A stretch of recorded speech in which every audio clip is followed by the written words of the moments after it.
उत्पत्ती प्रकरण 40. कैद्यांच्या स्वप्नांचा योसेफाने सांगितलेला अर्थ.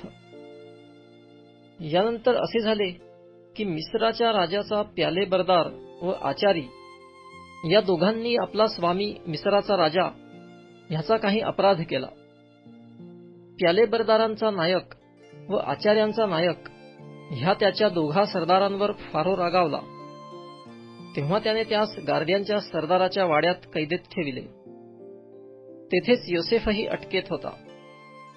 गार्द्यांच्या सरदाराने योसेफास त्यांच्या तैनातीस दिले व त्याने त्यांची सेवा केली.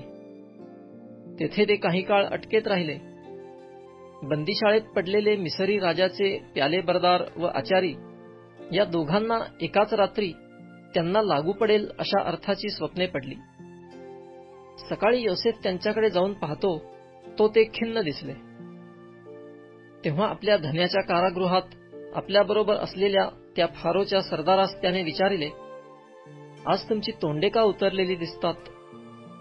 ते त्यास म्हणाले, आम्हाला स्वप्ने पडली आहेत व त्यांचा अर्थ सांगणारा कोणी नाही.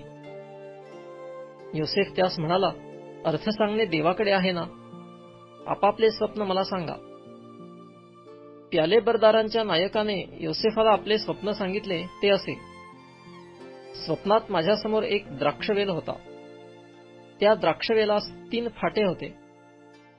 त्याला कळ्या फुटून बहर आला व त्याच्या गुच्छास द्राक्षे येऊन पिकली आणि फारोचा प्याला माझ्या हातात होता.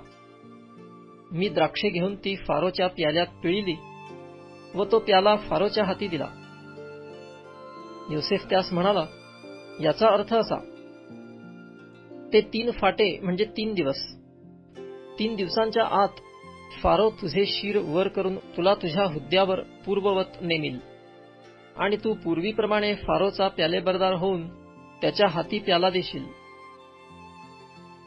मात्र तुझे बरे झाले म्हणजे माझे स्मरण अवश्य ठेव आणि मजवर कृपा करून फारोपाशी माझी गोष्ट काढून ह्या घरातून माझी सुटका कर, कारण इब्रियांच्या देशाहून मला चोरून आणले आणि येथेही या बंदीखान्यात टाकण्याजोगे मी काही एक केले नाही.